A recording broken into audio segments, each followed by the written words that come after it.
So, very good afternoon. Right, so we yesterday completed the part 1 first schedule, yes, in which there are 12 clauses. Right, what is the summary of those 12 clauses? Practice by non-CA, sharing, accepting, partnership, canvassing, soliciting, advertising, NOC, 139, percentage contingent basis, permission and signing. Yes, anybody to tell me the first 6 clauses verbatim, full clause? You'll tell, right? Yes. Yes, yes.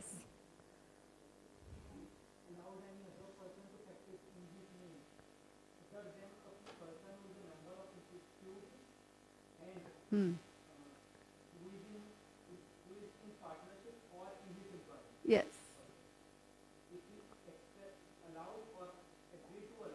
Pays.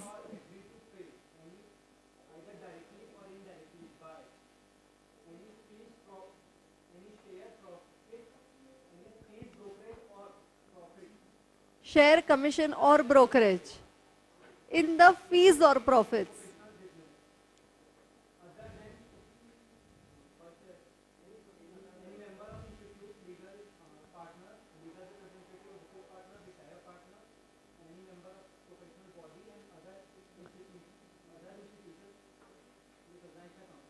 Okay, or central government. Right. Then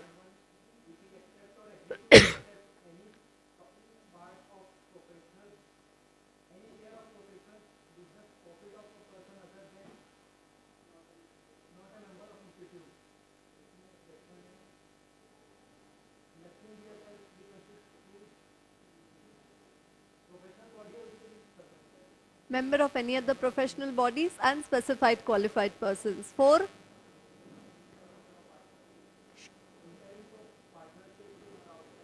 अरे उसको बोलने दो ना, तुम्हें पूछूंगी मैं उसके बाद. Yes.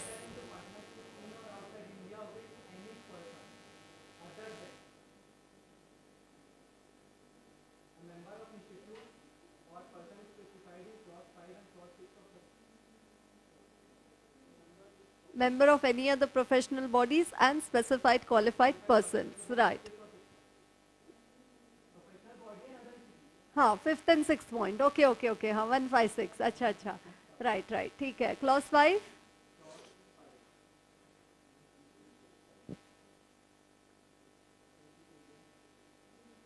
Secures.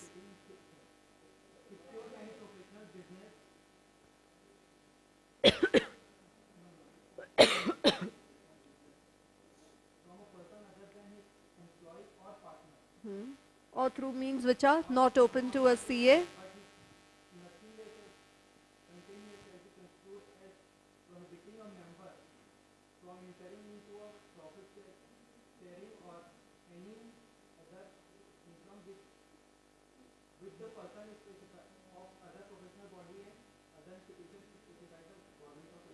Central government or council. And 6.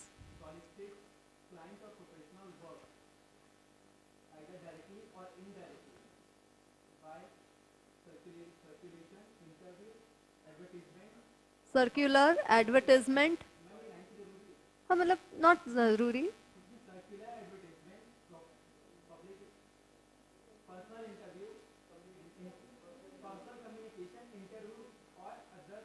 Any other means. Or by any other means. Next. Exceptions.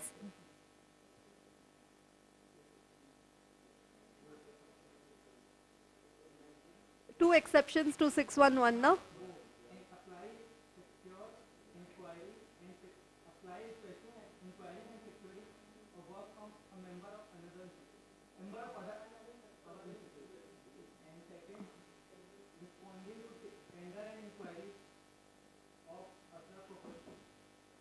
Issued by various users and getting professional work as a consequence. So responding to tenders and inquiries. Yes, remaining 6, you'll tell us? 7, 8, 9, 10, 11, 12.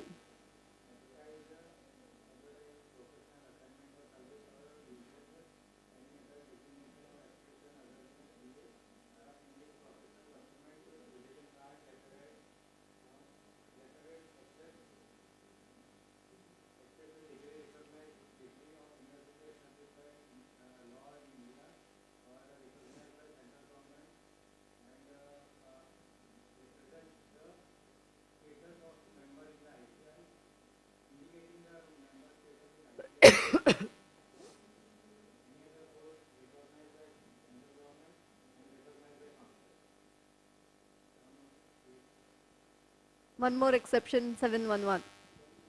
Provided that a member in practice may advertise through a write-up subject to the guidelines issued by the council. Yes, clause 8. Clause 8, part 1, first schedule.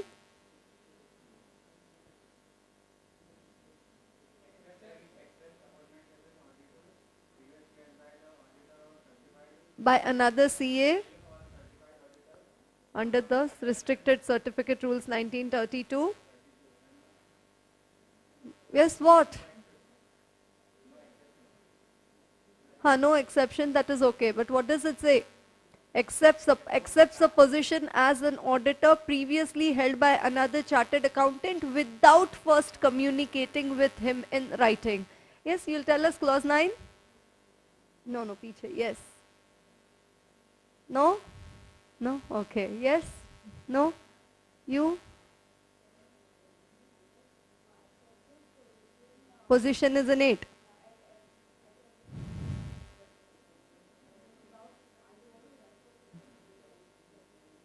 Why are you so confused? Speak of what you know.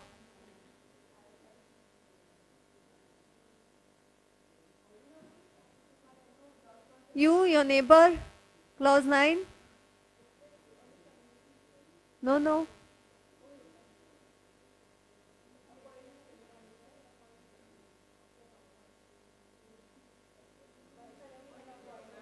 Accepts appointment as an auditor of a company without first ascertaining whether the requirements of section 139 to section 142 in respect of the Companies Act 2013 in respect of such appointment have been duly complied with.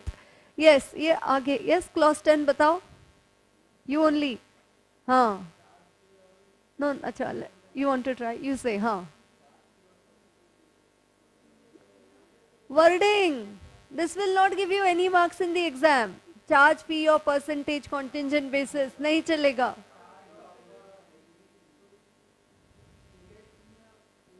नहीं 10 बताओ ना. Why you went to 11? पहले 10 तो complete करो. You पीछे. Not done. Why like this you are doing? Huh? You should say yes madam. Ask me. I will tell all 12. Why you are saying like this? Not acceptable. Not acceptable. How you thought, how you while eating dinner, while going to bed, it didn't come to your mind, I have been given some homework first, I should do that. You have to take the responsibility on your capable shoulders, no? Then, no, chalega hi nahi. Tomorrow all 12 clauses. हाँ, बाजू में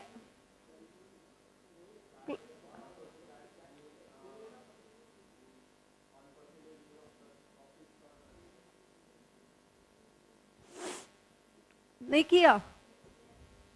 फिर किया.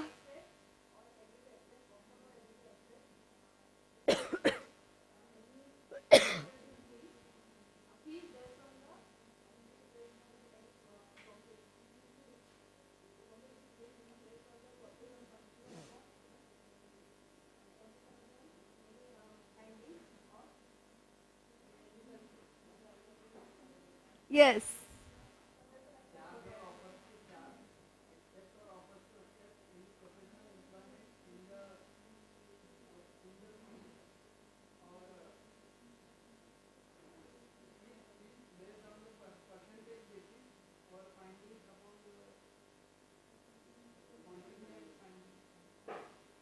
ऐसा कुछ तो है. Okay. ये स्कूल में ओरल एग्जाम होता था ना, first standard, second standard, you know, before the written exam you have to have an oral exam in the school, ना? More difficult than that.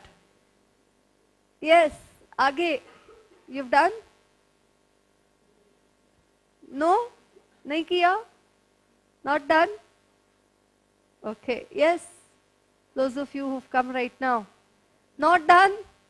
Why not done? Time नहीं है public के पास. Oh my god. हाँ, actually नहीं चलेगा. To be very honest, नहीं चलेगा. Copy paste.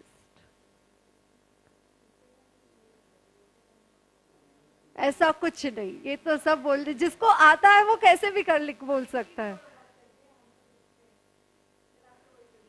अच्छा ऐसा है क्या? Okay okay okay, right. So what is clause 11? Engages.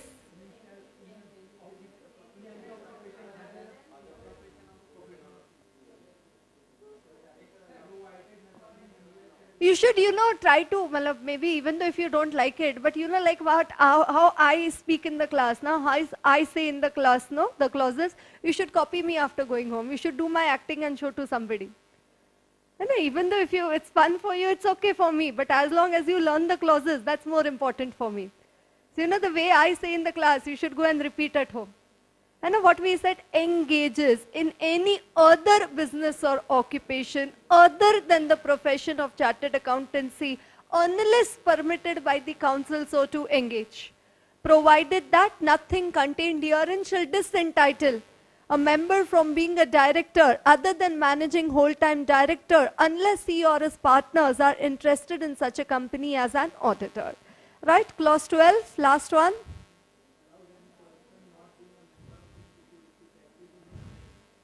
Oh, he practices upar.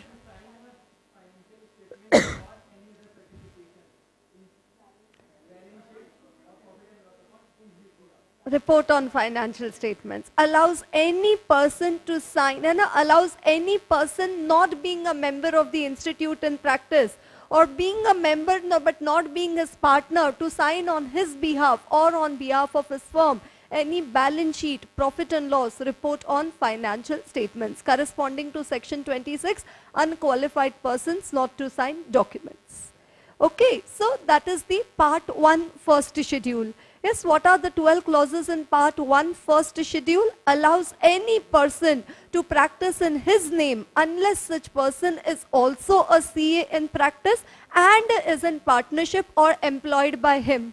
Pays or allows or agrees to pay or allow directly or indirectly any share, commission or brokerage in the fees or profits of his professional business to any person other than ICAI member, partner, retired partner, legal representative of a deceased partner, member of any other professional body and specified qualified persons. Accepts or agrees to accept any part of the profits of professional business from any person other than ICAI member, member of any other professional body, specified qualified persons. Enters into partnership in or outside India with any person other than ICAI member, member of any other professional bodies and specified qualified persons. Secures either through the services of a person who is not his partner or who is not his employee, or through means which are not open to a CA any professional business, provided that nothing contained herein shall be construed as prohibiting any arrangement as allowed under part clause 234 of this part 1 of the first schedule. Then solicits client or professional work directly or indirectly by circular, advertisement, personal communication, interview or by any other means, provided that nothing contained herein shall be construed as preventing or prohibiting a member from responding, requesting, applying, requesting, inviting, securing professional work from another CA in practice, or responding to tenders and inquiries issued by various users and organizations of professional services from time to time and getting professional work as a consequence. Yes, advertises his professional attainments or services or uses designation or expression other than that of CA on professional documents such as letterheads, signboards, visiting cards, unless it be a degree of university established by law in India, recognized by central government, title indicating membership of ICAI, or an institution whose membership has been recognized by central government or council, provided that a member in practice may advertise through a write-up subject to the guidelines issued by the council. Accepts the position as an auditor previously held by another chartered accountant without first communicating with him in writing. accepts appointment as an auditor of a company without first ascertaining whether the requirements of section 139 to section 142 of the Companies Act 2013 in respect of such appointment have been duly complied with. Charges or offers to charge, accepts or offers to accept in respect of his professional employment any fees which are based on percentage of profits or which are contingent upon the results of his findings or of such employment, except as permitted under the regulations under the Act.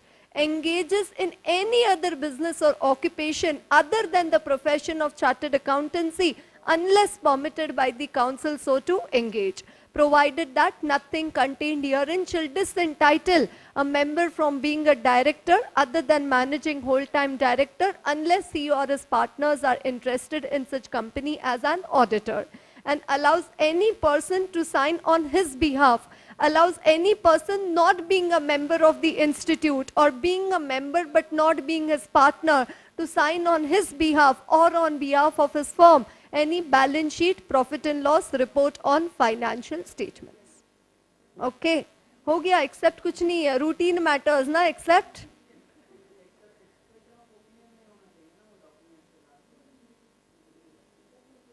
Documents containing expression of opinion ना, मतलब those पे he cannot allow any other person to sign. For routine matters, that part of signing he can delegate to the third persons. Okay, involving containing any expression of opinion. Okay, right. So that is the part 1 first schedule, which is professional in practice. है ना, part 1 first schedule, which is for professional misconduct CAs in practice. Yes, part 1 first schedule, which is for professional misconduct CAs in practice.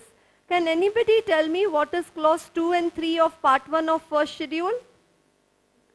Clause 2 and 3 of part 1 first schedule: pays or allows or agrees to pay or allow directly or indirectly any share, commission or brokerage in the fees or profits of his professional business. Right? And what is clause 3? Part 1 first schedule: accepts or agrees to accept any part of profits of professional work from any person other than. Right? That is clause 2 and 3, part 1 first schedule. Not to share, not to accept for professional CAs in practice. Now, clause 1 part 2 first schedule and clause 2 part 2 first schedule is not to share, not to accept for CAs in service. यानी के part 2 first schedule, है ना, part 2 first schedule is professional misconduct for CAs in service. What is the common sentence before the two clauses? A chartered accountant not in practice, being an employee of any company, firm or person, is guilty of professional misconduct if he pays or allows or agrees to pay or allow directly or indirectly any share in the emoluments of the employment undertaken by him. So, you know, out of whatever salary, now I'm working in Infosys. This part 1 was first schedule was for professional misconduct CAs in practice. Part 2 first schedule is professional misconduct for CAs in service. So I'm an employee in Infosys. I'm working in Infosys and I have an agreement with some third party. Okay, you know, if whatever salary I get, out of that 10% I will give you. Any share, emoluments matlab kya? Salary benefits. Any share in the emoluments of the employment undertaken by him. And more important over here is the clause 2 part 2 first schedule. Accepts or agrees to accepts any part of the fees, profits or gains. Any part of the fees, profits or gains from CA, lawyer, agent, broker, customer. CA, lawyer, agent, broker, customer by way of commission or gratification. है ना? Any part of fees, profits or gains from CA, lawyer, agent, broker, customer by way of commission or gratification. यानी कि I am a CA in service. I am working in Infosys. And now Infosys will have their own CA, Infosys will have their own lawyer, they will have their agents, they will have their broker, they will have their customer, and I am working in Infosys. And I have an agreement with the lawyer of Infosys. Okay, that new work, okay, lawyer, you want to get that work, yeah, okay, I will ensure that you get the work. But once you get the work, whatever fees you are going to get for that work, out of that 2% cut, you will have to give it to me. वो बोलते सब मेरे हाथ में ही है. What work is to be given to which lawyer, which broker, which customer. CA in service is saying that. He is working in Infosys. And he is saying that I can give you this work, but you will have to give me a 2% cut. And so professional misconduct for CAs in service accepts or agrees to accept any part of the fees, profits or gains from CA, lawyer, agent, broker, customer by way of commission or gratification. That is clause 2, part 2, first schedule. So can I say clause 1 and 2, clause 2 and 3, part 1, first schedule are corresponding to clause 1 and 2, part 2, first schedule? Can I say clause 2 and 3, part 1, first schedule are corresponding to clause 1 and 2, part 2, first schedule? You get what I am saying? What am I saying? Clause 2 and 3, part 1, first schedule are corresponding to clause 1 and 2, part 2, first schedule. Not to share, not to accept CAs in practice. Not to share, not to accept CAs in service. Are you getting what I'm saying? Not to share, not to accept CAs in practice, and not to share, not to accept CAs in service. Yes, that is part 2, first schedule. Practically in the exams from the CAs in practice, they ask more questions from pays or allows.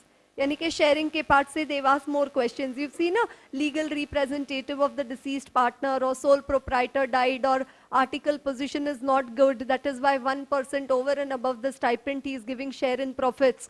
So all those questions were from clause 2, part 1, first schedule. And from CAs and service, there are 2 times questions asked in the exams from clause 2, part 2, first schedule. यानी कि accepts or agrees to accept. है ना? तो professional misconduct for CAs in practice, professional misconduct for CAs in service. Not to share, not to accept for CAs in practice, clause 2 and 3, part 1, first schedule. And not to share, not to accept for CAs in service, clause 1 and 2, part 2, first schedule. Is everybody getting what I am telling you? Yes, everybody? Okay. Right, so professional misconduct in relation to the members of the institute in service. Are you all seeing there? A member of the institute other than a member in practice shall be deemed to be guilty of professional misconduct if he, so that's the common sentence, no? A member of the institute other than a member in practice shall be deemed to be guilty of professional misconduct if he, being an employee of any company, firm or person, pays or allows or agrees to pay or allow directly or indirectly any share in the emoluments of the employment undertaken by him. Right, and second is what? Clause 2, part 2, first schedule, accepts or agrees to accept any part of fees, profits or gains from lawyer, CA, broker, agent or customer by way of commission or gratification. Are you getting those words over there? Fees, profits, gains, CA, lawyer, agent, broker, customer by way of commission or gratification. Right, so have a look at the question bank. Yes, so this chart which I just drew right now, it's there in your books also, page number 2.48 on the top. On the top of page number 2.48, do you have the chart which I had just drawn? Right. Yes, so come to question number 1. A CA in service agrees to entrust the work of investment broker to X on the specific undertaking that 20% of commission X earns would be paid to him. So CA in service is saying what? I'll appoint you as the investment broker, but whatever money you get out of that 20% you have to give me a share. So that is clause 2, part 2, first schedule. That is clause 2, part 2, first schedule. Right, thus CA in service would be held guilty for professional misconduct since he entrusted the work to X an investment broker on an undertaking that 20% commission would be payable to him. It is regardless of the fact that he is in whole-time or part-time employment or that he was carrying on practice of accountancy along with his employment. So when was the question asked? First on clause 2, part 2, first schedule, November 2000. So obviously it's still November 2013. Whosoever would have prepared for this particular ethics ka chapter, they would have said, nahi, 13 years ho gaye, part 2 first schedule ka question hi nahi aaya hai. You understand, na? Anybody up to November 13, they'll say 26 attempts ho gaye, you know. Okay, there has been no question asked in the exams from part 2 first schedule, so no need to look at it. November 2000 mein aaya tha, abhi November 2013, May 2014. And then May 2014, again they asked a question. So sometimes even after 26, 27 attempts, they again ask on a particular clause. Right? Read question number 2.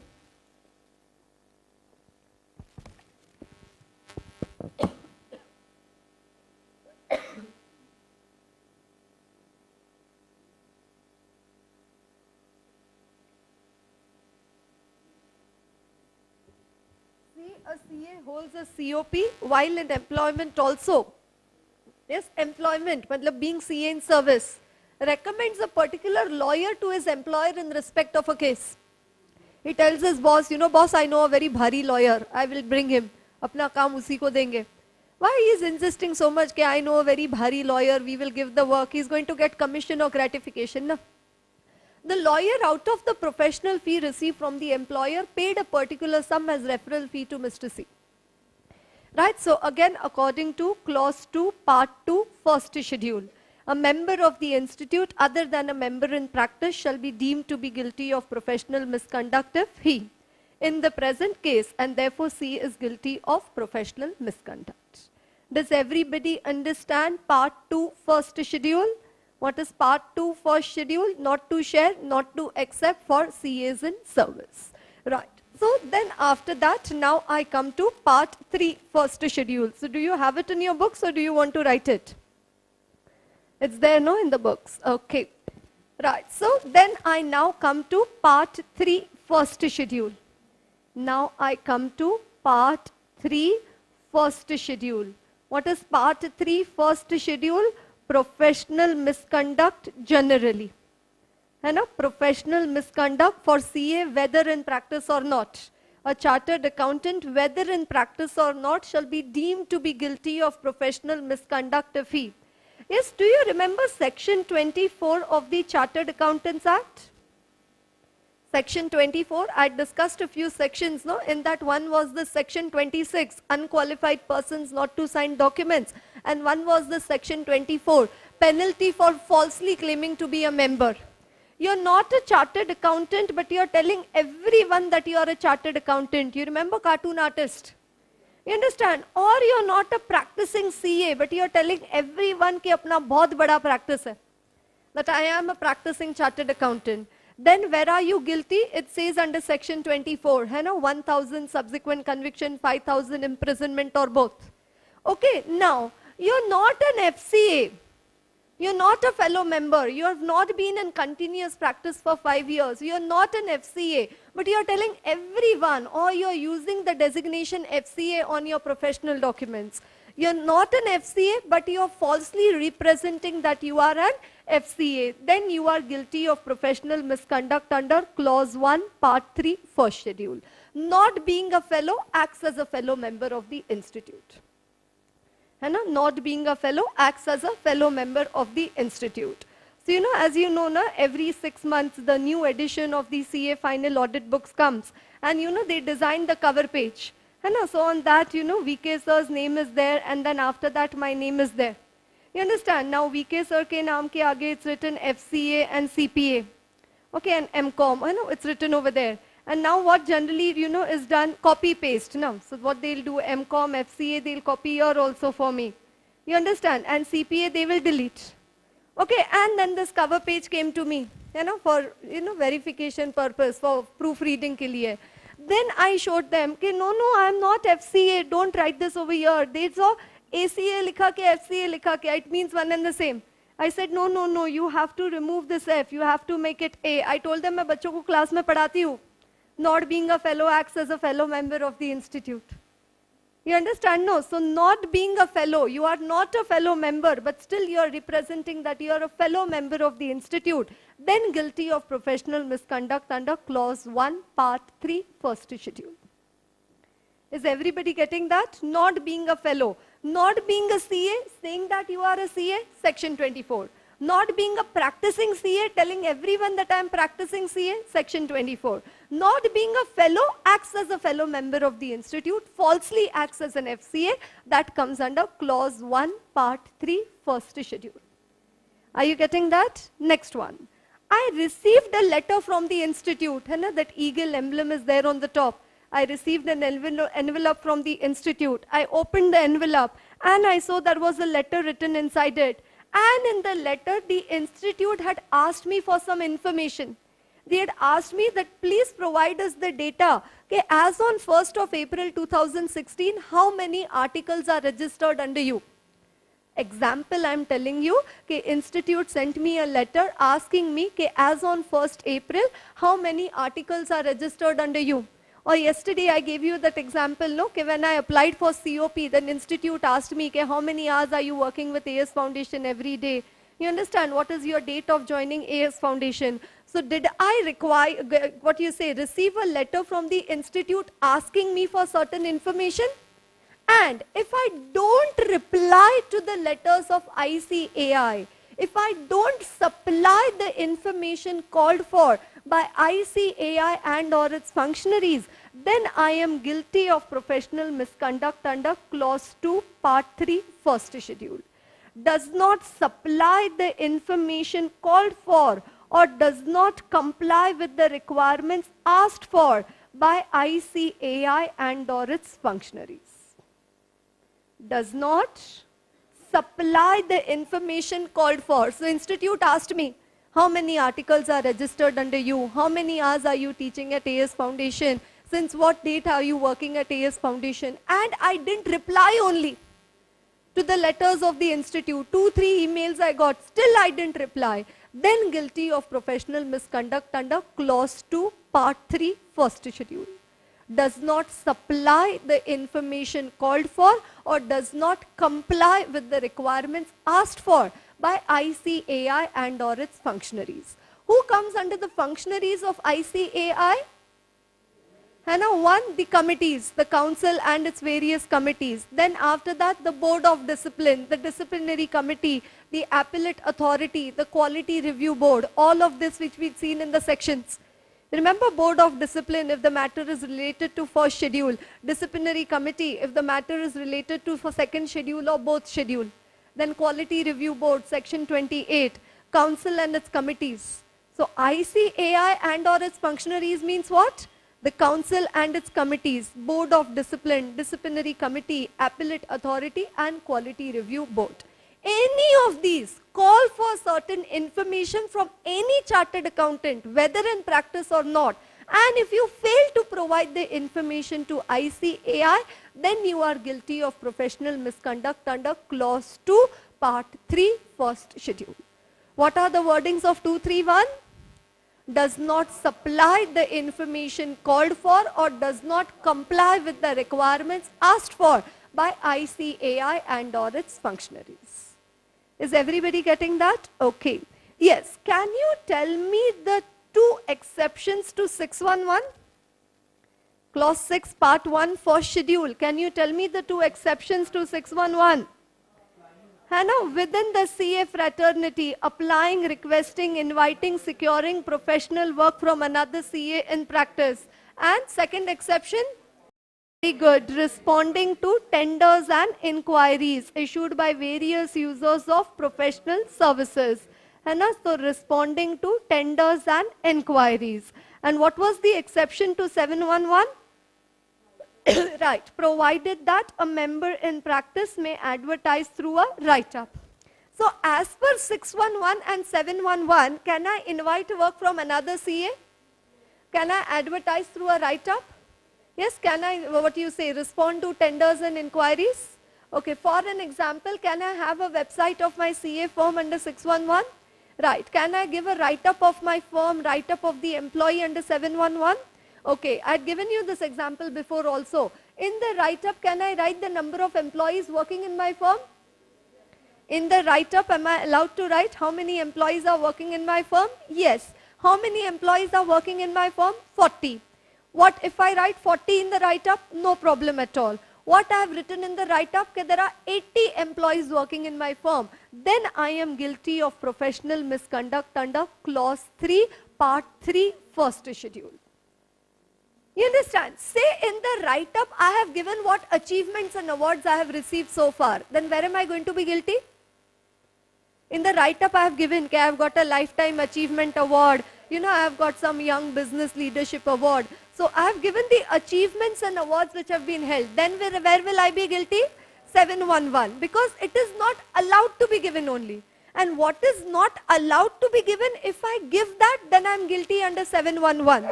But then what is allowed if I give the false information, then I am guilty under clause 3, part 3, first schedule. In the write-up, I have given the names of my client. Where am I guilty? Yes, I am guilty under 711 because name of clients is not allowed only to be given in the write-up. But in the write-up, I have given the list of services provided which actually I do not provide. Then I am guilty under 331. See, if it is not allowed to be given, then you are guilty under 6 and 7. In what is allowed, if you give the false information, then you are guilty under clause 3, part 3, first schedule.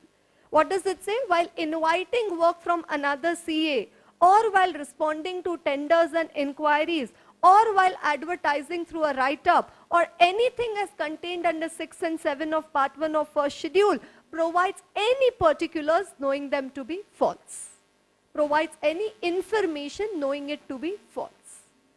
So false information under clause 6 and 7 of part 1 of first schedule. And that is the part 3 first schedule.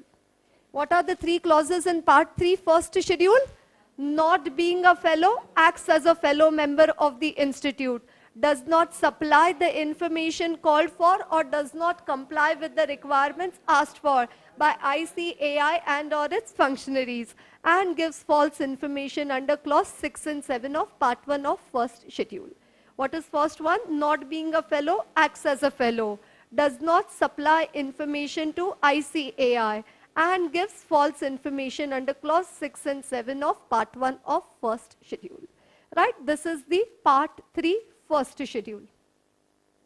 You understand? This is the part 3 first schedule.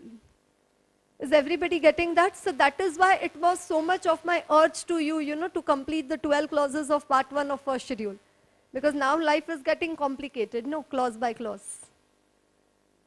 You understand? And Abhi, this is only first schedule. Sometime later, we'll start doing the second schedule also. Okay, right. So not being a fellow, acts as a fellow.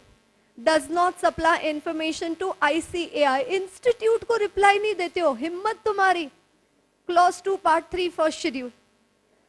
And false information under clause 6 and 7 of part 1 of first schedule. Clause 3, part 3, first schedule. बराबर turn लेने का, left right clause part schedule, नहीं तो फिर पूरा रास्ता है ना, you will not reach your destination.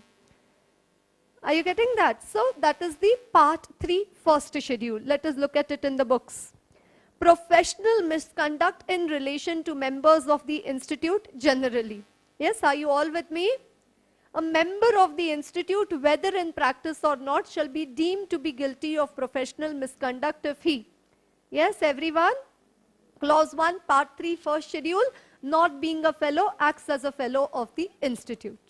Then clause 2, part 3, first schedule, does not supply the information called for or does not comply with the requirements asked for by ICAI और मैंने क्या बोला? Functionaries. और functionaries में कौन आता है? Council or any of its committees, Director Discipline, Board of Discipline, Disciplinary Committee, Quality Review Board, or the Appellate Authority. Are you getting that? Does not supply the information called for or does not comply with the requirements asked for by ICAI and or its functionaries. And then clause 3, part 3, first schedule, while inviting professional work from another CA, first exception to 611, or while responding to tenders or inquiries, second exception to 611, or while advertising through a write-up, the first exception to 711, or anything as provided for in 6 and 7 of part 1 of this schedule, gives information knowing it to be false. So false information under clause 6 and 7 of part 1 of first schedule. Do you understand that? Okay. Say in the on the website I have given the date of establishment. Where am I guilty? 611. Website, I have given the date of establishment. Where am I guilty? 611. Now, my firm was established in 1970, but I have written on the right in the website that my firm was established in 1940. Then where am I guilty? 331. Because in what is allowed, I have given the false information. Why they have distinguished it this way? Because many a times the write-up, the website, the tenders and inquiries could also be filled up by the employees of your firm. You understand now? And part 3 first schedule is professional misconduct generally for CA, whether in practice or not. So they also want to include our employee CAs who might have prepared this write-up or website or tenders, inquiries and so. And that is why they have kept this under clause 3, part 3, first schedule. You understand? The horizon increases, no? Okay, who all could be guilty of professional misconduct. Here even your employee CAs will be caught, no? Under part 3, first schedule. Right, so these are some clarifications for 231. What is 231? Not giving information to ICAI, that is 231. An article clerk while undergoing his articles was also in whole-time employment elsewhere without the permission of the council. Matlab? An article while undergoing his articles was also in whole-time employment elsewhere without the permission of the council. Means? Dummy. Dummy article, no? Okay, dummy articleship. There was evidence that the member under whom he was undergoing his articles was aware of this. So again, does not supply the information called for. Right? The member was found guilty as he allowed the article to work elsewhere without the permission of the council and he failed to disclose the fact. Next one. A CA who was suspended for 6 months from practice by an order of the High Court failed to return the COP when directed to do so by the institute. The council treated it as an information and proceeded against him under the clause. Held that no misconduct has been established against the CA. In case where misconduct is alleged against the person, it must be established beyond all doubts. Well, what are they saying over here?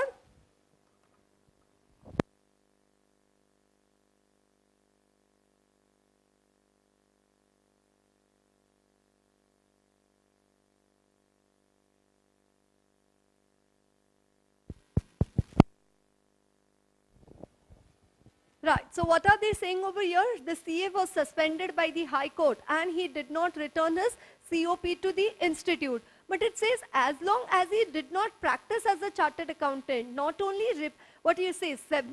sending it back to the institute, that is okay. See, it was, order of High Court was what? That your COP has been surrendered for 6 months. During this 6 months, had he done any practice as a chartered accountant, then he would have been guilty. But here he did not practice, but he only failed to submit the, the COP to the institute. So it says that would be fine. And the last one, a CA had continued to train an article clerk, though his name was removed from the membership of the institute. And he had failed to send a reply to the institute asking him to send an explanation as to how he is training articles when he is not a member. So institute says, we've removed your name from the membership of the institute. How you're training articles? Please give us an explanation for the same. Again, no explanation provided to ICAI. So that is again clause 2, part 3, first schedule. Right? So come to the question bank. Question number 1. A CA in practice, in spite of request from the secretary of the institute, fails to submit form number 18, is he liable for misconduct? Now, even though if you don't know what is that form number 18, that is okay. It is some form which is to be submitted to ICAI. But the question is what? A CA in practice in spite of request from the secretary of the institute. Now, in the list which I see upar, do I see the secretary over there? Does not supply the information called for or does not comply with the requirements asked for by institute, council or any of its committees, director discipline, board of discipline, disciplinary committee, quality review board and appellate authority. So there is no secretary of the institute over here. So secretary acts for the council, and any information from the secretary amounts to information from the council, and that is why guilty. That is what you have to write in your answer. You can't assume, no. Right, so what does it say? Clause 2, part 3, first schedule. The secretary acts for the council. Did you find that in your books?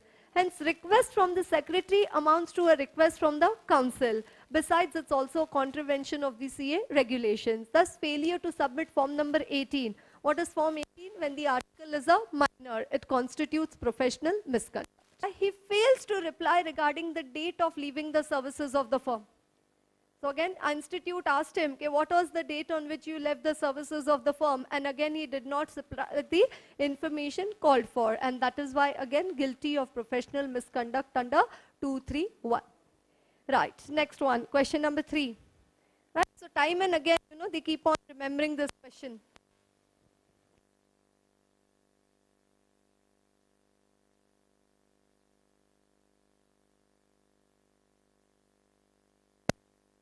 Question number 3.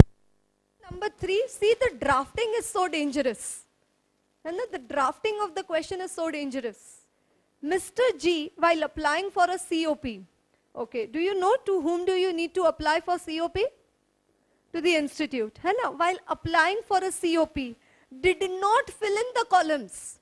So, जब COP का form भर रहे थे, that time he did not fill in the columns with solicited information about his engagement in other occupation or business while he was indeed engaged in a business.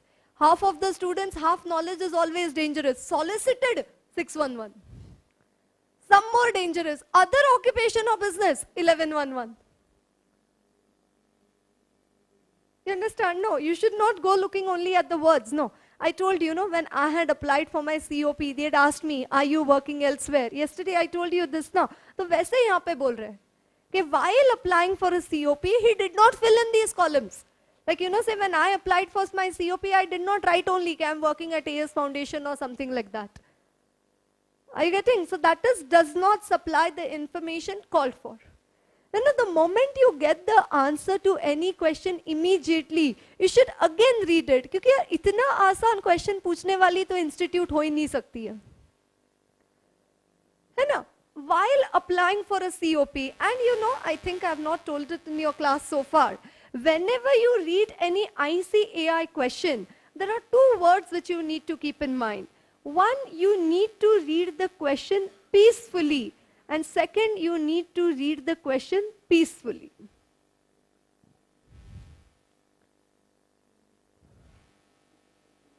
Very important. I mean what I say, you have to read it word by word, comma by comma, full stop by full stop. And every word, and that is one thing of human mind, First time when you read the question, and whatever that thought or that clause or that section or that essay comes to your mind, then after that, any number of times you read the question, whatever you have thought first, your mind just keeps on telling you, you are right, you are right, you are right. So, isliye that first time ka clicking, it has to be proper. When the strategic time is given to you, students, what do? They shuffle the data of their brain that time only.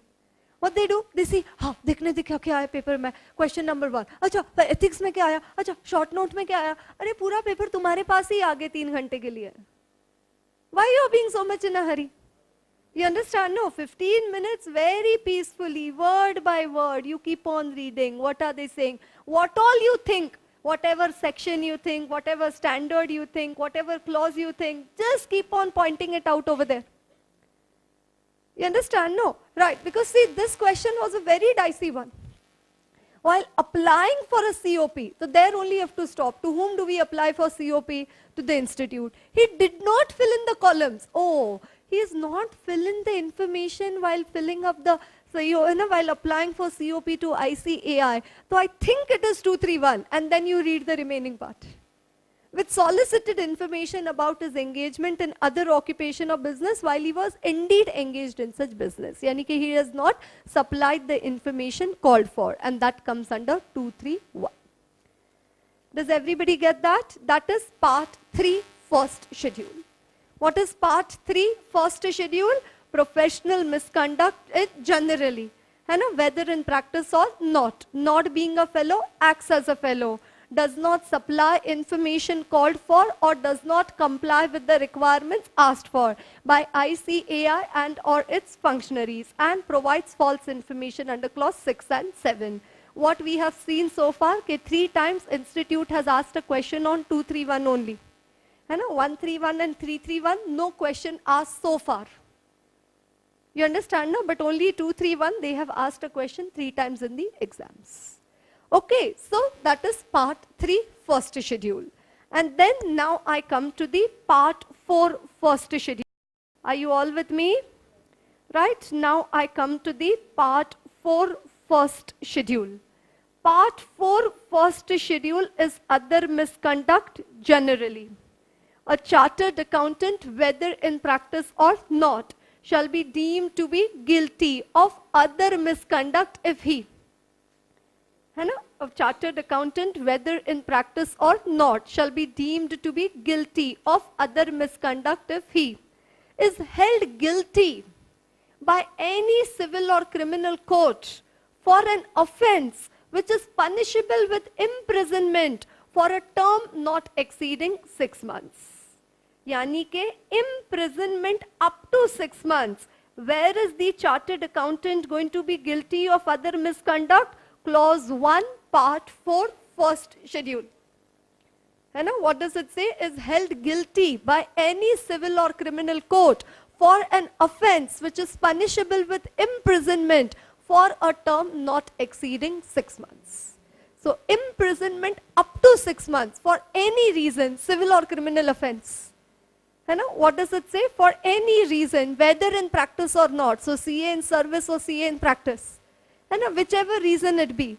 Right? What does it say? Imprisonment up to 6 months. Guilty of other misconduct. So this might not be related to the profession. है ना? Guilty of other misconduct under clause 1, part 4, first schedule. That means, I think it's a better idea for a chartered accountant that whenever he has to go in jail, he should go for more than 6 months. Because up to 6 months you are guilty of other misconduct. So whenever you do any crime, you should do such a crime that you go to jail for more than 6 months. Up to 6 months guilty of other misconduct. No, clause 1, part 4, first schedule. For a term not exceeding 6 months. यानी कि up to 6 months guilty of other misconduct under clause 1, part 4, first schedule. So that means whenever a CA goes to jail, he should go for more than 6 months? No, more than 6 months imprisonment, then that comes under clause 1, part 3, second schedule. You remember clause 1, part 3, second schedule, much more stringent. Reprimand the member, remove the name of the member permanently or for any period, or impose a fine of up to ₹5 lakh. You remember first schedule and second schedule, है ना? So that is why it says up to 6 months, तो ठीक है, remove the name of the member up to a period of 3 months. You understand? But more than 6 months, then so what does it say? Reprimand the member, remove the name of the member permanently, or impose a fine of up to ₹5 lakh. So up to 6 months imprisonment, clause 1, part 4, first schedule. And more than 6 months imprisonment, clause 1, part 3, second schedule. Are you getting? है ना? That movie have you seen Tare Zameen Par? Understand, no? In that, you know, that Darshil Safari, the hero is there, no? And his teacher tells him to stand in the class. And he is always sitting next to the window, है ना, in the classroom.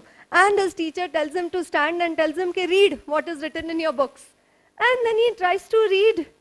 And I don't know if you remember the dialogue, but he tells his teacher, "Ma'am, the letters are dancing."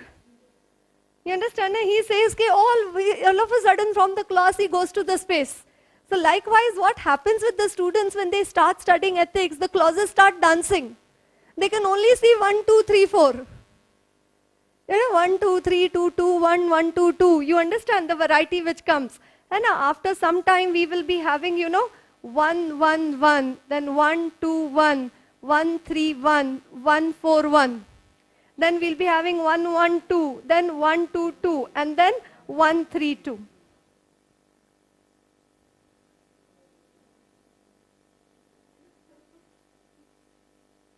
You get? That's the variety you're going to get now. Okay.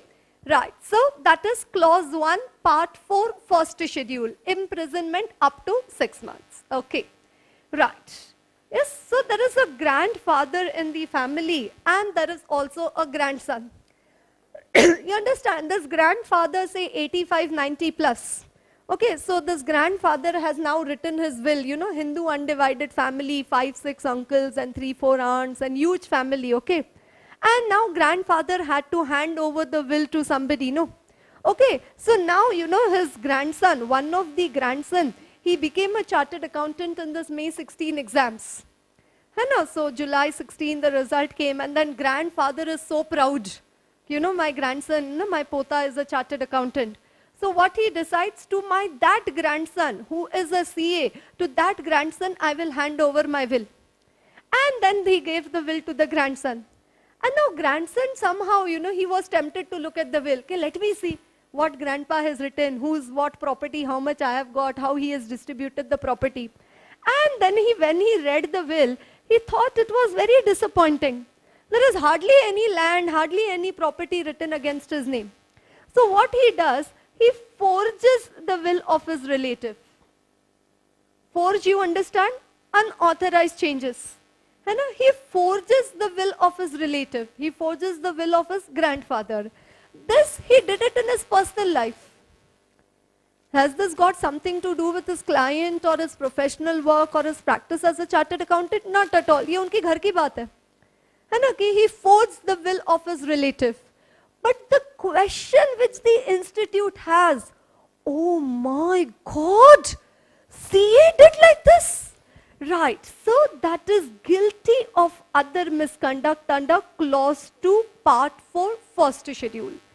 In the opinion of the council, so you may think, yeah, this he did it in his personal life. Institute ko kya farak padta hai? I don't think there is a problem in this. That is why they said, we have not asked for your opinion. It starts only this way, in the opinion of the council. So your opinion is not asked for.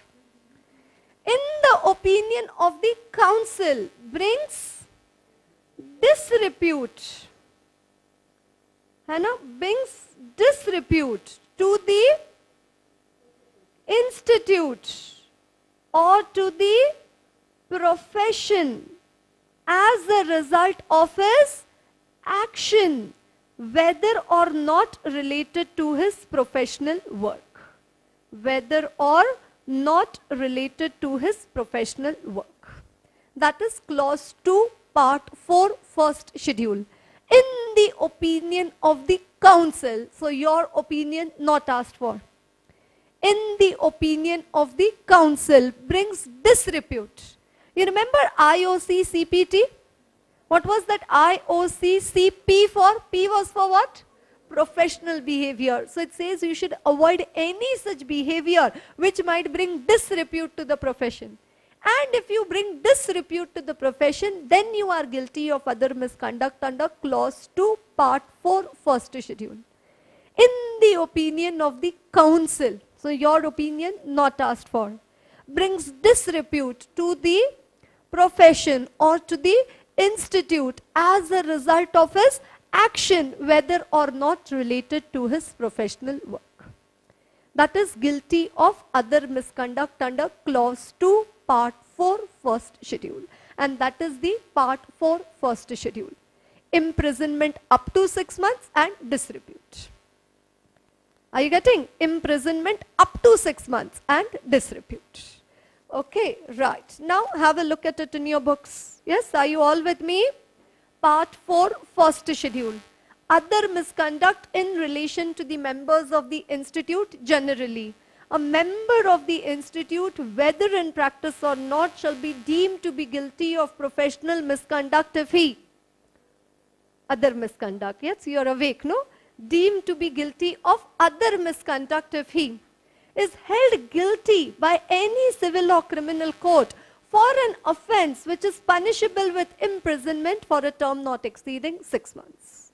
And the second one, in the opinion of the council, brings disrepute to the profession, or to the institute as a result of his action, whether or not related to his professional work.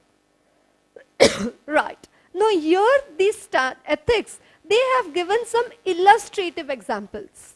And again, like in clause 6, we had the prohibited ways of solicitation. In clause 7, we had the clarifications of ICAI for clause 7. Similarly, over here, they have the illustrative examples. So again, this list is R raised to 10, because what happens, they pick up a point from here and they make a case study in the exam. And November 16 was the height. You understand? What is the heading? Some illustrative examples. And look at November 16. What question did they frame in the exam? Question number 7. A chartered accountant is liable for disciplinary action under section 21 of the CA Act if he is found guilty of any professional or other misconduct. ठीक है, that's information. Explain the meaning of other misconduct with the help of 2 illustrative examples. So directly, that illustrative examples, they've not even changed that term. As it is, they were. So far, what they were doing, they were at least making a case study out of it and asking a question in the exam. November 16th, so directly give 2 illustrative examples. You understand? And again, never asked before. Okay. Right. So let us have a look at the illustrative examples. Okay. Can an auditor exercise audit lien? You know what is audit lien? Due to non-payment of fees, you can retain the books of account of the client. But obviously, you might have, if you remember, you've studied that audit lien is conditional. They must belong to the client. They should not have come to the possession of the auditor through any illegal, irregular means. And the first reason, there should be some fees which are due and which have not been paid by the client. Only then you can retain the books of account. But this chartered accountant, he is telling client, I liked your books so much, I'm not going to give them back to you. And the entire fees were also settled. He says, what is this type of behavior? I liked your books, that is why I'm keeping them. It says other misconduct. CA retains the books of account and documents of the client and fails to return these to the client on request without a reasonable cause. Right, so come to question number 3. Yes, question number 3, are you all there? So that's why, they used to pick up a point from that illustrative example and make a case study. See, May 13, they had made a case study out of it. And now, Mr. A practicing CA, failed to return the books of account and other documents of the client despite many reminders from the client. The client had settled his entire fees also. See, the examiner is so careful. They're saying the fees were also settled, but still the books of account have been retained. So what does it say? Liable for disciplinary action under section 21 if he is found guilty of professional or other misconduct. Then as per part 4, first schedule. A member may be found guilty of other misconduct as per clause 2 under the aforesaid provisions, rendering himself unfit to be a member if he retains the books of account and documents of the client and fails to return these to the client on request without a reasonable cause. In the given case, A failed to return the books of account and other documents of his client without any reasonable cause, and therefore he would be guilty of other misconduct under the aforesaid provisions. Is everybody getting that? Failed to return the books of account of the client. Next one, CA makes a material misrepresentation. Yani ki he is giving some wrong information about a particular person or about a particular item, or some matter for which he is referred to. He is giving some wrong information. Right, next one. Okay, this you read. I'm yet waiting for ICAI to make a case study on the third one.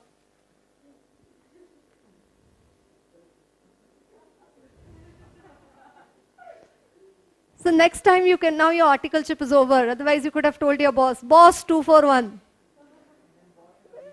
No, okay. Otherwise, boss might tell you, okay, today my son's birthday is there in the evening, so that is why please decorate my house, blow all the balloons and decorate the entire hall.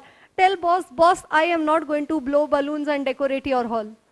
You understand? No, I am not going to do any such work. You understand? Uses the services of his article or audit clerk for purposes other than professional practice. You understand? No, right. Misappropriation by office bearer of a regional council of the institute of a large amount and utilization thereof for his personal use. I told you, many organizations, generally these charitable institutions, NGOs, or this regional council of the institute, the CA is made the treasurer because finance matters. They say that he is the good person to be the treasurer. And what treasurer did? Treasure khali. You understand? Right. So come to question number 4. Are a CA in practice has been elected as a treasurer of a regional council of the institute. देखा कैसे illustrative example उठा के case study बनाते हैं. The regional council had organized an international tour through a tour operator during the year for its members. During the audit for the regional council, it was found that R had received a personal benefit of 50,000 from the tour. So again, bringing disrepute to the profession. Right. So again, it talks of clause 2, part 4, first schedule. What is the masala of 241?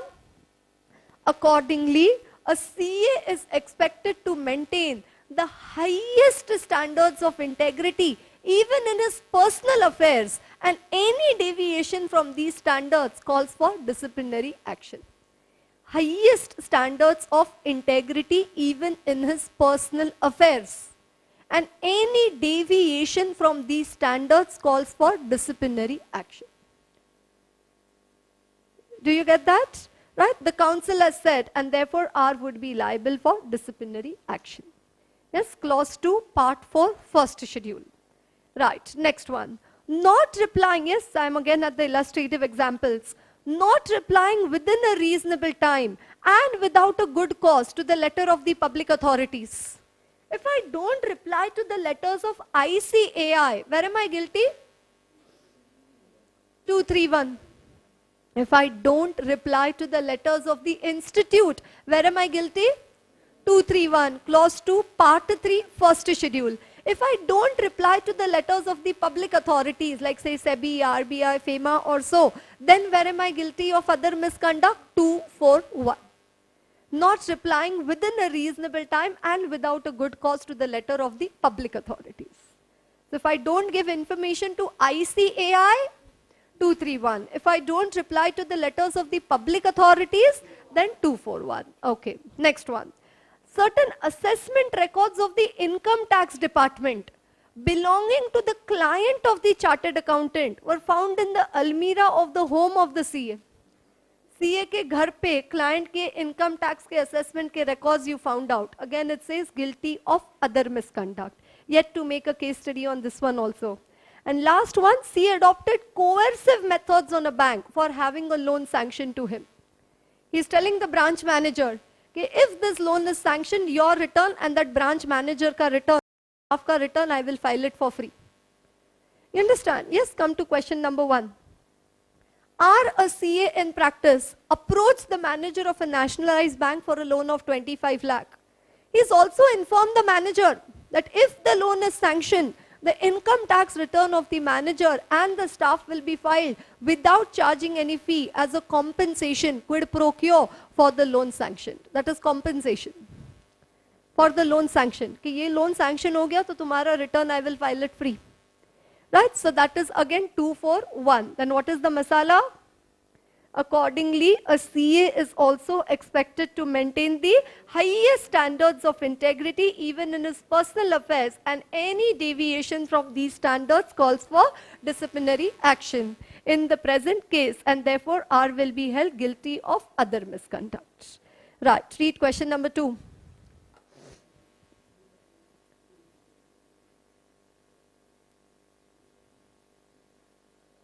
Availed a loan against his shares held as investments from a nationalized bank. He issued 2 checks towards the repayment of the said loan.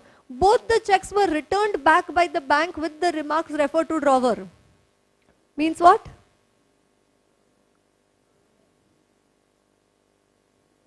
Bounce. Exactly. Dishonor of check. It's a CA ka check bounce. CA ka check bounce. Guilty of other misconduct. Okay, now a check may be bounced due to many reasons. Because, say it became a stale check, or the particulars were not proper, or due to insufficiency of funds.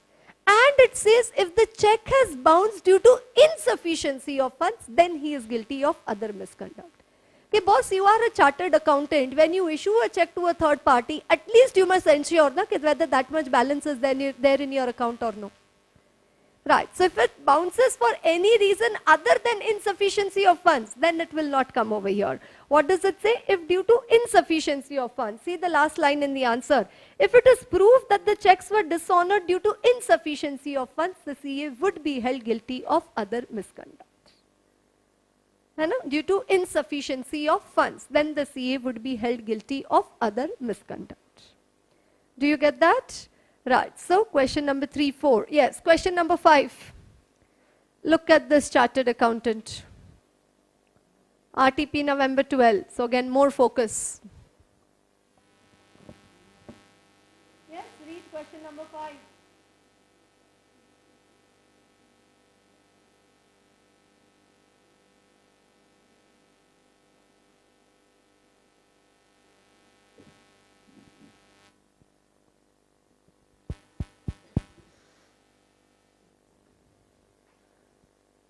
He withdrew and closed the bank account.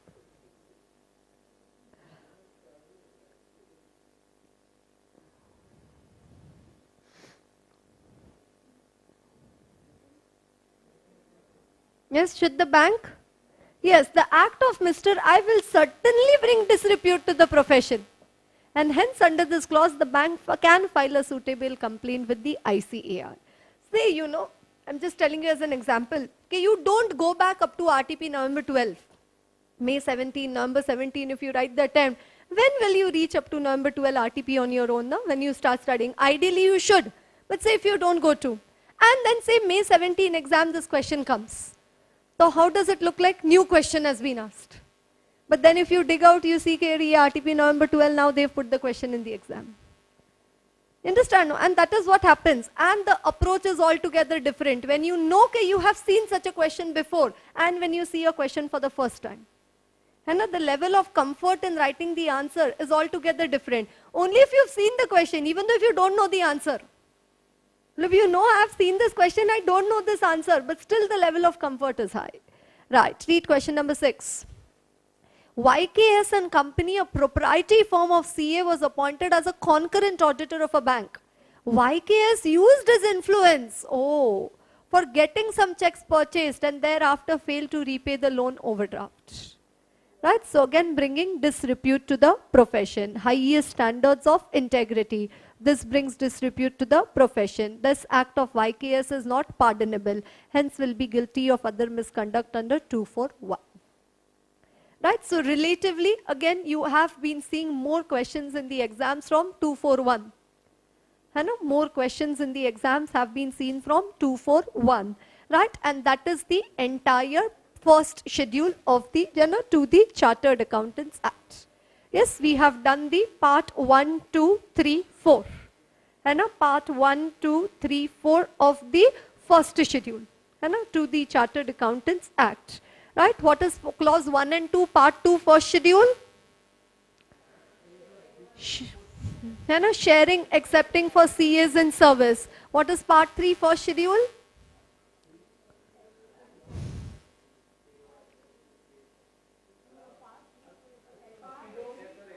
मैं क्या पूछ रही हूँ? Part 3, first schedule. What is clause 1, 2, 3?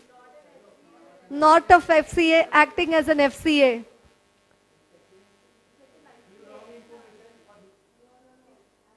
Not giving information to ICI. Wrong information will come in the second schedule. Okay? And false information under 6 and 7. That is clause 3, part 3, first schedule. What is part 4, first schedule? Imprisonment up to 6 months and disrepute. Right? What is part 2, first schedule?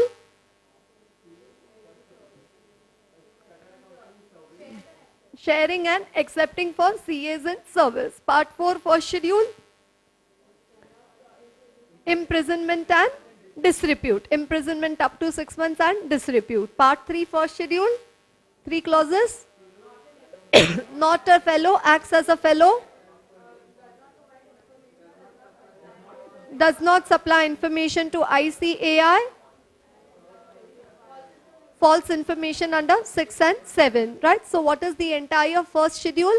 Practice by non-CA, sharing, accepting, partnership, canvassing, soliciting, advertising, NOC 139, percentage contingent basis, permission, signing, sharing, accepting CAs in service, not being a fellow, acts as a fellow, does not supply information to ICAI, false information under 6 and 7, imprisonment up to 6 months and disrepute. Again, practice by non-CA,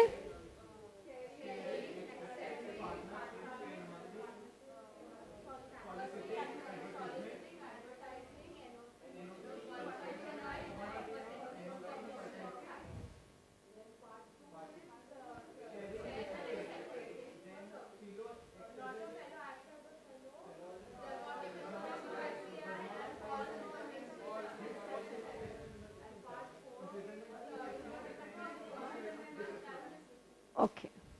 You understand, right? So that is the first schedule, right? So first schedule, Chartered Accountants Act, we had 4 parts, right? We had the part 1 first schedule, part 2, part 3 and part 4. Part 1 first schedule was professional misconduct, CAs in practice. Part 2 first schedule, professional misconduct, CAs in service. Part 3 first schedule, professional misconduct generally. And part 4 first schedule, other misconduct generally. Now I come to the second schedule. Second schedule, part 1, again professional misconduct, CAs in practice. Part 2, second schedule, professional misconduct generally. And part 3, second schedule, other misconduct generally. In the second schedule, there is no exclusive part for professional misconduct, CAs in service. That is why part 3 and 4 of the first schedule becomes part 2 and 3 of the second schedule. ये एक number ऊपर चले जाता है ना?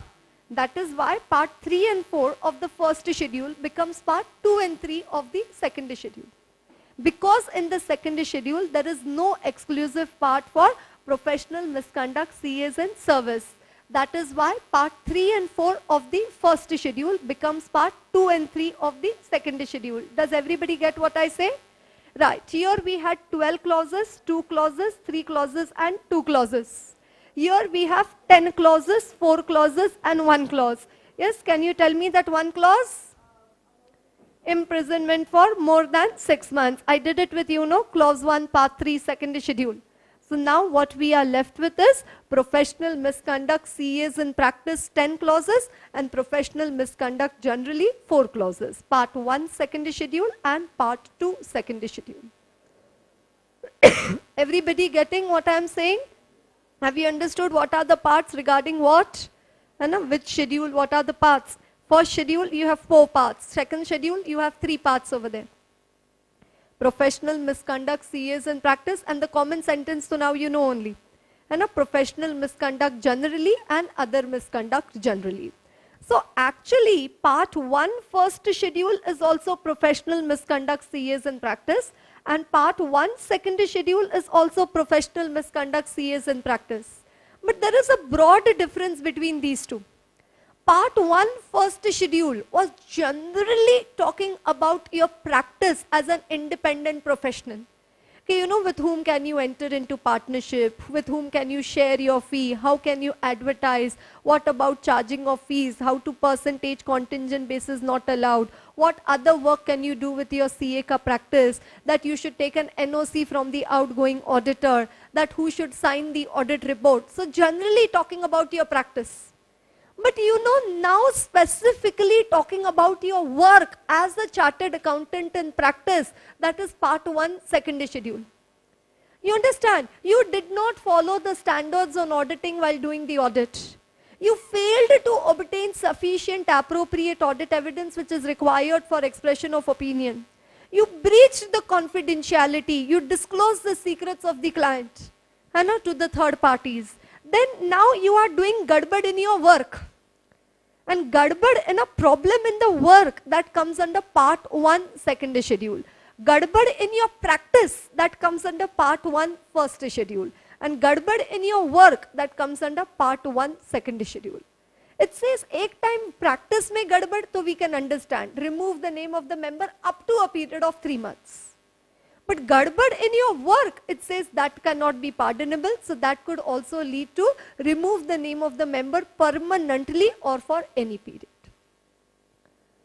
You understand? So though part 1 first schedule and part 1 second schedule, both are for professional misconduct CAs in practice. But part 1 first schedule is only talking generally about your practice as a chartered accountant. Okay, with whom can you enter into partnership, who can practice in your name, who is allowed to sign the report, yes, how do you charge your fees, how do you, yes, what do you say, engage in what other business or occupation, how do you advertise, how do you solicit. And part 1 second schedule is specifically talking about your work as a chartered accountant in practice. Right, so now I come to the part 1 second schedule. Now I come to the part 1 second schedule, right, in which again there are 10 clauses. So now I'm going to discuss with you 112. Is it right? 112, clause 1, part 1 second schedule. What is the common sentence before the 10 clauses? A chartered accountant in practice shall be deemed to be guilty of professional misconduct if he discloses information acquired in the course of his professional engagement to any person unless permitted by the client or required by the law for the time being in force. You understand? That's in our simple language, confidentiality, not to disclose the secrets of the client unless required by law or taken prior permission of the client for the same. During the course of audit, the CA has access to a lot of confidential information relating to the client. Right? So should you disclose this confidential information of the client to the third parties? Now say up to last year, you were doing the audit of Geo Limited. From this year, you are not doing the audit of Geo Limited. So now you can tell everything about Geo Limited to outsiders. Now you're not doing their audit. Last year tak you were doing their audit. So last year tak you maintained confidentiality. Now this year anyways you're not their auditor. So can you now start talking about the client to everybody? No. Confidentiality is to be maintained not only for present clients but also for your past clients. Very important masala of 112. Confidentiality is to be maintained not only for the present clients, but also it is to be maintained for your past clients.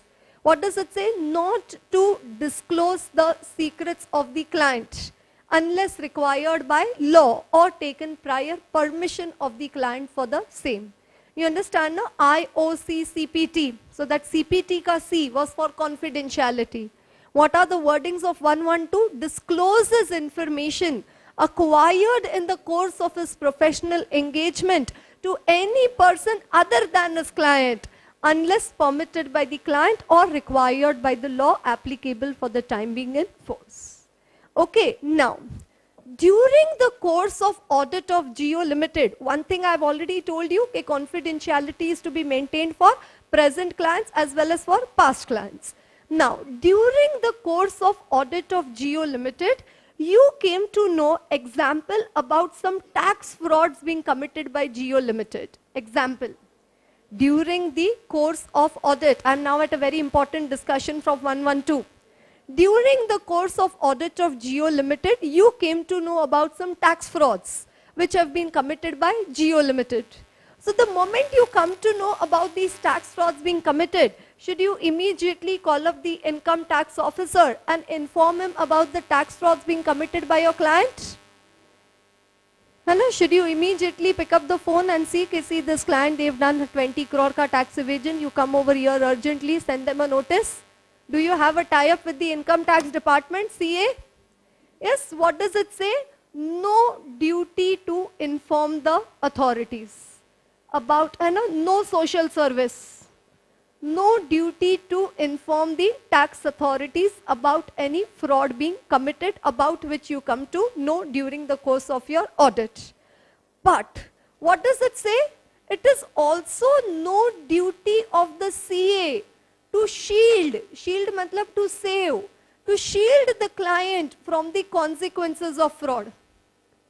He says, I am not also going to save you. I am not going to disclose to the tax authorities, but I am also not going to shield you, save you from the consequences of fraud. Okay, rather what he should try to convince the client, rather what should he try to tell the client? That please understand, okay, disclosure will only lead to penalties. Okay, now you disclose. Abhi, Modi government, they have been so, well thought of in their plan. I think 30th of September that income disclosure scheme ended, na? Voluntary income disclosure scheme. And then he gave an opportunity. Okay, please disclose, because he knew in his mind, no, what is the next action which he is going to take on 8th of November. Okay, and if you still did not disclose, then now pay penalty. 50% penalty, has come today. So what does it say? Disclosure, voluntary. Now also what they are saying, you disclose. Otherwise your money has no value only if you don't deposit it into the bank by 30th of December. So disclosure may only lead to penalties. But what does it say? Non-disclosure. Non-disclosure may also lead to imprisonment and fine in addition to penalties. It may also lead to imprisonment and fine in addition to penalties. You understand? So rather what should the auditor CA do? He should try to convince the client in a persuasive manner, saying client, disclosure will only lead to penalties. But non-disclosure may also lead to imprisonment and fine in addition to penalties. And he says, listen to me further. If you don't disclose, I'm telling you, you better disclose. If you still don't disclose, then we will disassociate. And we will inform the tax authorities that we are disassociating. Why we are disassociating, we will not tell them. That is pakka. But we will tell them that we are no longer handling the matter of Geo Limited. And the moment the tax authorities will come to know that CA disassociated, and they will start investigation. The moment the tax authorities come to know that CA ne aise hi to assignment choda nahi hoga na. Some gadbad might be there. That is why he disassociated in between. No. So the moment the authorities will come to know that the CA has disassociated, they may start investigation. So this is the, what you say, the reasons. What is the heading which is given in your books? Role of chartered accountants in relation to unlawful acts by their client. Did you find the heading in your own books? Role of chartered accountants in relation to unlawful acts by their client. What does it say over there? No duty to inform the tax authorities, but also no duty to shield the client from the consequences of fraud. Rather, he should try to convince them, saying that disclosure will only lead to penalties, but non-disclosure and subsequent discovery will lead to imprisonment and fine in addition to penalties. And if you don't agree to disclose, we will disassociate. And the moment the authorities will come to know that the CA has disassociated, they may start investigation. Then what do they say? Genuine mistake, client himself will disclose. And if the CA is called on summons, in a confession box, Geeta pe haath rakhe. You understand? If the CA is called on summons, it says in that case he has to seek legal advice. If the CA is called on summons, then what does it say? In that case, he has to seek legal advice. Are you getting that? What are they talking over here? Role of chartered accountants in relation to unlawful acts by their client. Right? Come to question number, how they have used this in the answer. I'll just show you an example of that. Yes, come to question number 5. See a practicing CA in the course of audit of a listed company. Yes, see a practicing CA in the course of audit of a listed company discovered serious violations of the provisions of the Companies Act and informed the ROC out of public interest. So what he did? He informed the registrar of companies out of public interest. Is it right for the chartered accountant that the moment he comes to know violation with company law to inform ROC?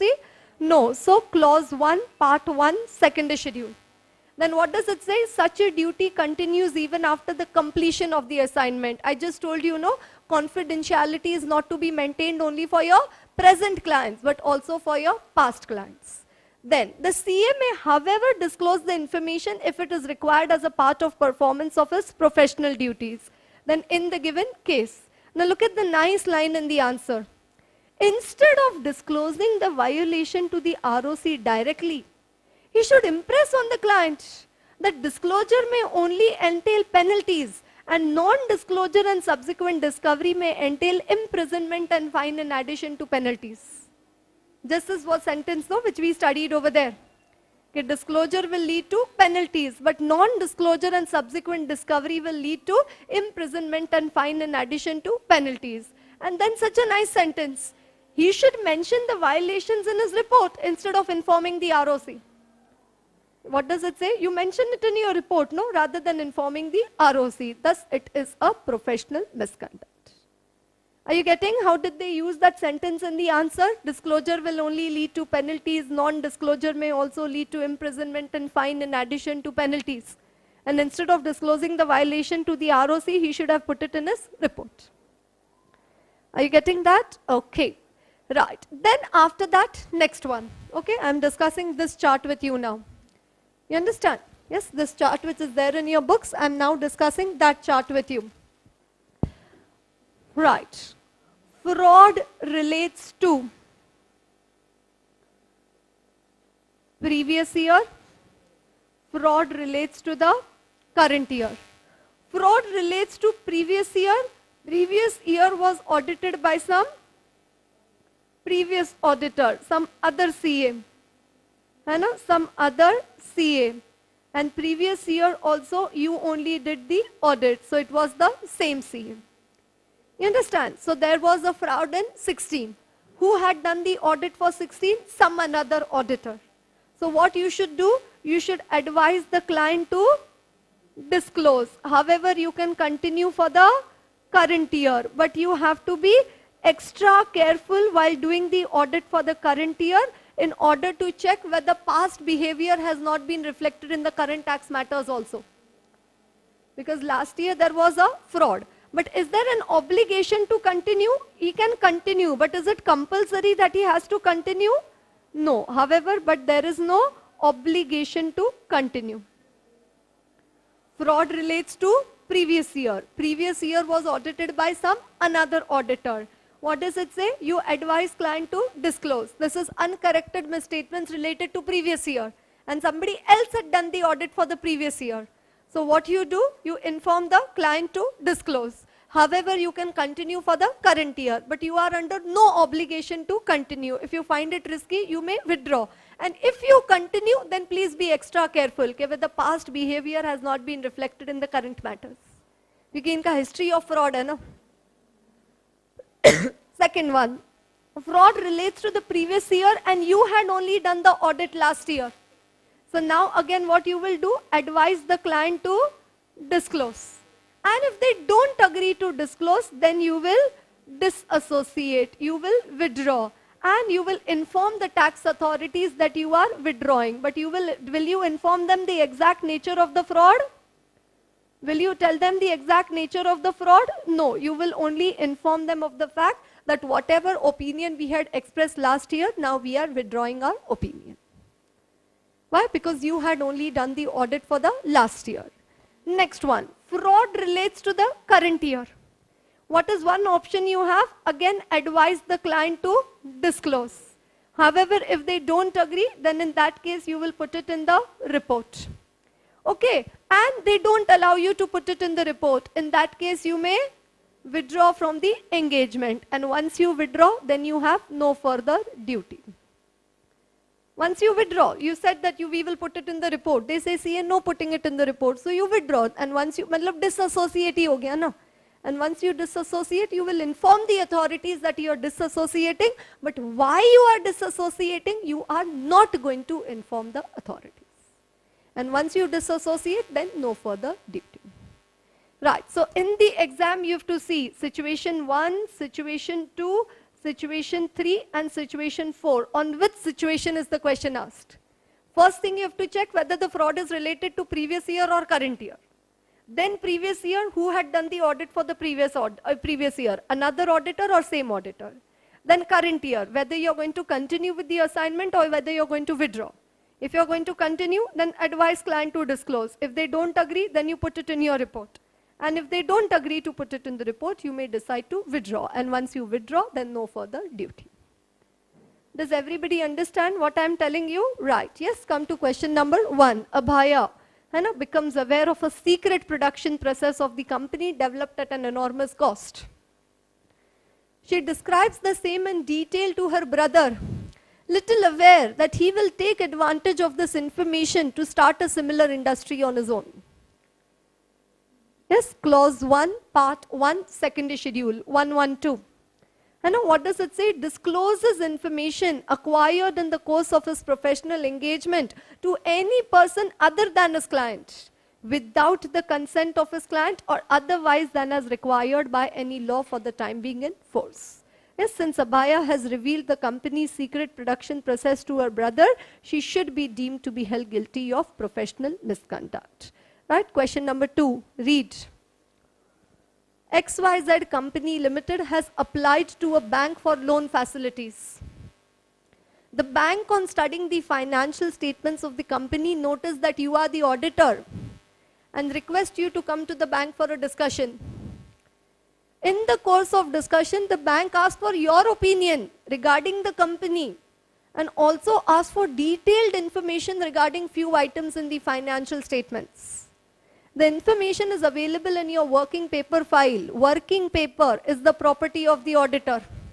And SA 230 requires a passing reference in this answer.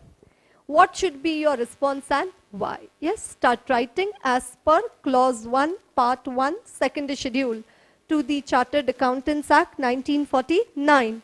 A chartered accountant in practice shall be deemed to be guilty of professional misconduct if he discloses information acquired in the course of his professional engagement to any person other than his client.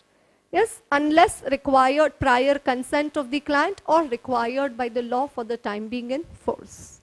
Confidentiality is to be maintained not only for your present clients but also for your past clients. The duty continues even after the completion of the assignment. In the given case, then a reference to SA 230, and that is why we cannot provide the information to the bankers. Okay, start writing. Yes, clause 1, part 1, second schedule. Big, one page answer.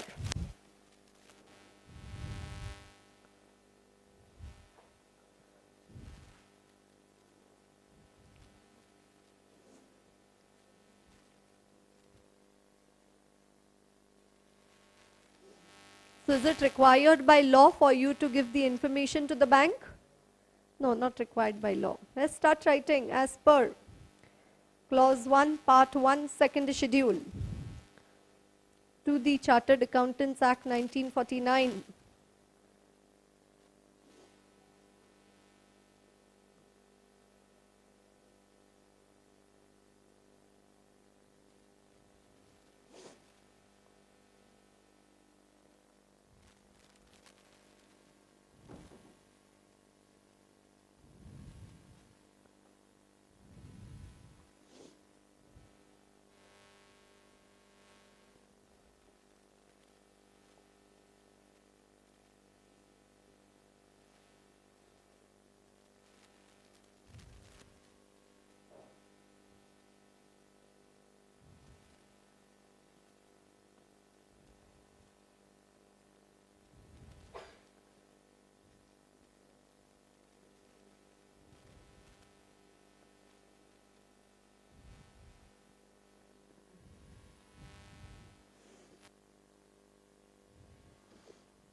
So here there is no answer may coming कि he is guilty or not guilty.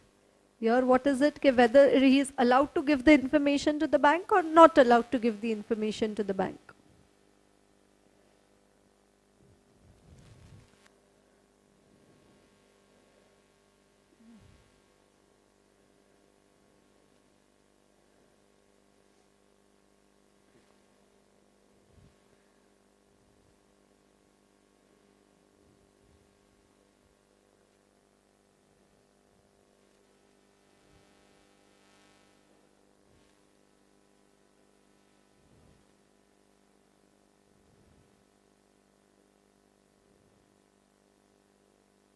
He is writing in his own, no? You're not seeing in the book. All the other answers I can see the word in the instant case. Only in his answer the word in the instant case is not there.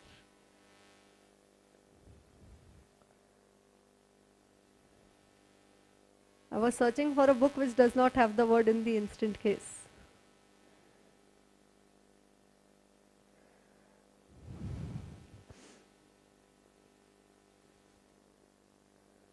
Yes, लिखो आगे. हाँ, लिखो, no problem. I think that itself is a good thing.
Done, everyone?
हाँ, I just met a student day before who said कि madam आपने जितना ethics बताया था ना क्लास में वैसे पढ़ाई किया तो मैडम 15 out of 16 आया ethics में.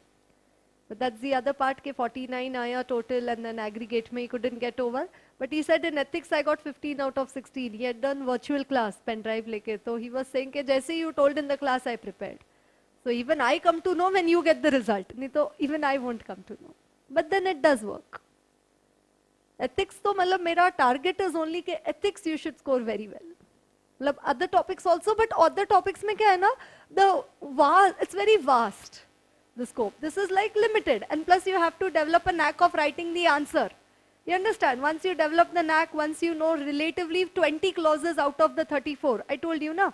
जैसे now you've seen in part 3 first schedule, if clause 2 पे ज़्यादा question आया ना, not giving information to ICAI, imprisonment less than 6 months, more than 6 months, so far we have not seen a question on that. You know, in part 4 first schedule, you have to only do the disrepute one. At the end, I'll be giving you that analysis also. Understand? Right. Yes, written everyone? Obviously, ऐसा लिख के तो mark आना ही पड़ेगा. Okay, right. Question number 3. A CA was invited by the Chamber of Commerce to present a paper in a conference, symposium on the issues facing Indian leather industry. During the course of his presentation, he shared some of the vital information of his client's business under the impression that it will help the nation to compete with other countries at international level. No, gone. And the Code of Ethics further clarifies that such a duty continues even after the completion of the engagement. Right. Thus, the CA, however, may disclose the information if it is required as a part of performance of his professional duties. Masala ke 2 sentences. Then in the given case, and therefore it is a professional misconduct. Right? Read question number 4. A CA in practice was engaged by a businessman to represent him before the tax authorities on current matters. And in the course of such employment, he came across certain documents pointing to commission of tax frauds in the preceding years for which the client was not represented by him. And at the chart, which is the situation 1, 2, 3 or 4? Situation 1. And a fraud relates to previous year and he was not representing the client for the previous year. So what should you do? Advise client to disclose. However, you can continue for the current year, but you are under no obligation to continue. And if you continue, you should be extra careful. So come to the last line. The member may, however, continue to act for the client in respect of current matters, but is under no obligation so to continue. It is assumed that past fraud does not affect in any way the current tax matter, and the member should be extra careful to ensure that past behavior is not reflected in the current matters. The past behavior has not been reflected in the current matters. Right, so that is clause 1, part 1, second schedule. Yes, we take a break.